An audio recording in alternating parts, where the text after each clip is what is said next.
Untuk Ramadan tetap dilaksanakan. Jadi kalau sekolah masuk, maka program makan bergizi tetap dilaksanakan. Baik, terima kasih. Assalamualaikum warahmatullahi wabarakatuh. Selamat siang dan salam sejahtera untuk kita semua. Salam Om Swastiastu, Namo Buddhaya, salam kebajikan.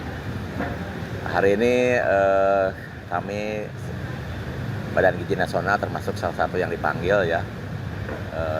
Selain ada Menteri BUMN, Kepala Danantara, Menteri Koperasi dan Wakil Menteri Koperasi, kemudian Wakil Menteri Pertanian, kemudian juga ada Direktur Utama Agrinas, Direktur Utama Jaladri, dan Direktur Utama Agrinas Palma. Jadi pada intinya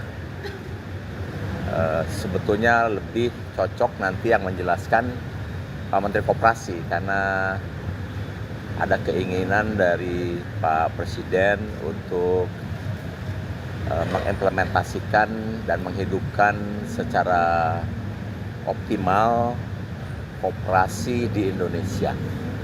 Dan kemudian kami diminta untuk bersinergi satu dengan yang lainnya agar ekonomi desa bisa bangkit, masyarakat bisa makmur karena peran serta koperasi. Jadi itu pertemuan hari ini.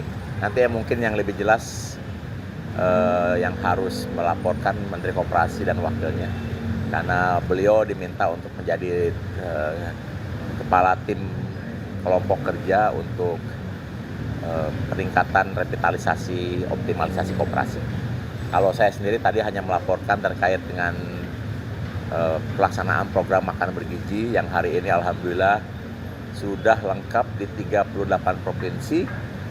Ya, karena yang Papua Tengah baru berjalan hari ini, dan hari ini sudah bertambah 117 satuan pelayanan pemenuhan gizi, sehingga jumlah totalnya saya lupa sebenarnya. Sehingga jumlah totalnya takut salah ya.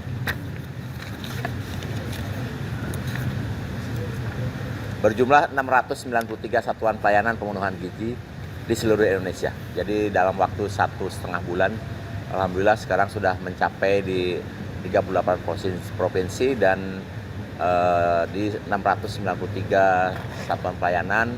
Dan minggu ini insya Allah sudah bisa melayani lebih dari 2 juta penerima manfaat. Itu yang bisa saya sampaikan. Terima kasih. Pak, terkait bulan Ramadan yang lagi akan masuk dan kebagian makan bergizi untuk di sekolah-sekolah bagaimana? Ya, untuk Ramadan tetap dilaksanakan. Jadi kalau sekolah masuk, maka program makan bergizi tetap dilaksanakan. Tetapi mekanismenya berbeda seperti hari biasa, di mana kita akan berikan makan bergizi itu untuk dibawa pulang.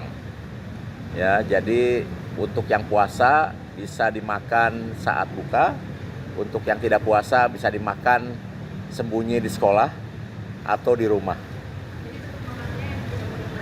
Ya, jadi bentuk makanannya bentuk makanan yang tahan lama, seperti contohnya susu, telur rebus, kurma, kemudian kue kering fortifikasi, buah, dan lain-lain. Ya, mungkin juga sesekali ada bubur kacang hijau atau kolak.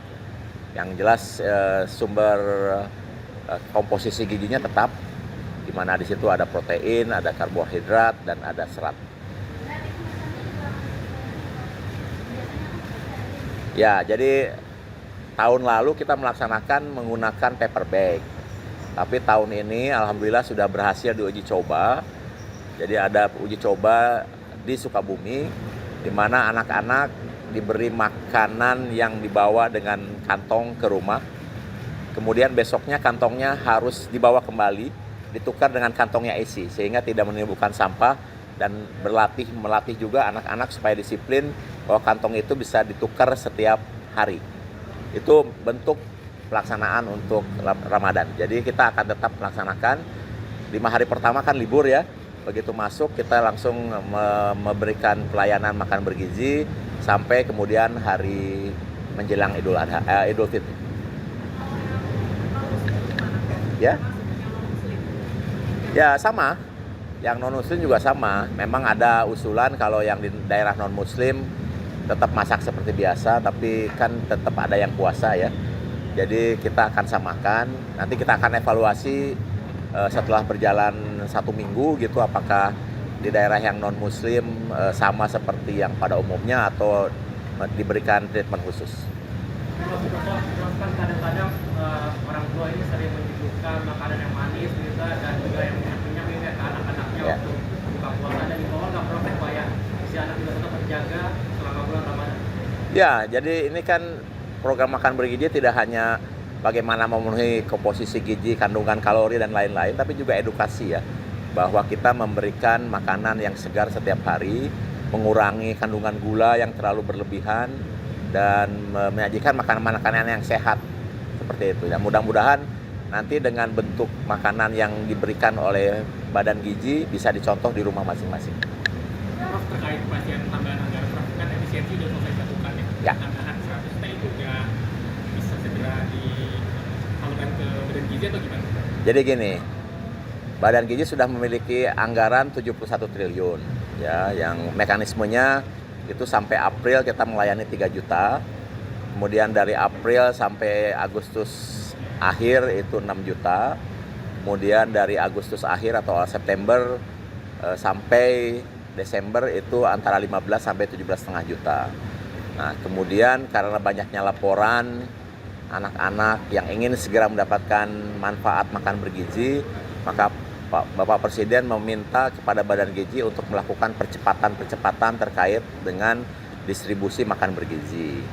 Nah, berapa tambahan biaya yang diperlukan jika makan bergizi dipercepat? Mencakup 82,9 juta. Untuk tahun 2025, karena kita sudah memiliki anggaran 71 triliun, maka kita membutuhkan tambahan 25 triliun per bulan jika ingin dilakukan percepatan menyangkut 82,9 juta. Jadi kalau percepatan itu kita lakukan mulai September, maka kita akan butuh 100 triliun. Kalau nanti ternyata bisa dilakukan mulai Oktober, maka tambahannya 75 triliun.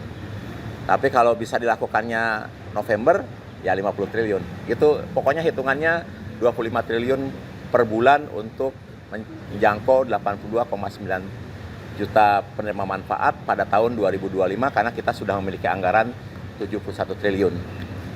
Nanti kalau tahun depan kita butuhnya 28 triliun per bulan. Ya, seperti itu.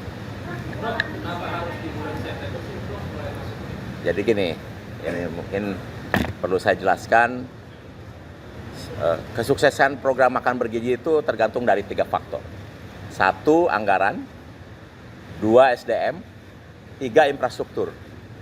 Nah, anggaran sudah tidak perlu didiskusikan karena ini sudah disiapkan oleh pemerintah. Yang kedua, SDM sedang disiapkan. Kami baru mendidik 2.000 dan sedang akan dididik 30.000 lagi. Dan 30.000 yang akan dididik ini baru akan selesai pendidikannya di akhir Juli. Jadi baru akan siap di awal Agustus. Nah, kemudian kita tidak mungkin menugaskan mereka yang baru selesai terus bertugas di Satuan Pelayanan Pemenuhan Gizi. Mereka harus orientasi lapangan, melakukan koordinasi dengan kepala sekolah, melakukan koordinasi dengan pemerintah daerah, melakukan koordinasi dengan masyarakat, dan lain-lain. Sehingga kami menduga SDM ini baru akan bisa siap melayani di September. Itu ya. Kenapa kemudian terjawab harus mulai September, karena SDM-nya baru akan siap untuk turun lapangan itu Agustus dan melakukan pelayanan di September. Nah, kunci yang berikutnya adalah infrastruktur. Nah, infrastruktur inilah yang kemudian kami membuka kemitraan yang seluas-luasnya dengan berbagai pihak, mulai dari catering, swasta, UMKM, TNI, Polri, BIN, kementerian-kementerian lain, kemudian pemerintah daerah, ya, kemudian koperasi, Muhammadiyah, NU, HIPMI, INCO, dan lain-lain. Karena tiga faktor itu yang penting sekali. Jadi kenapa percepatan harus mulai September, karena itu faktor.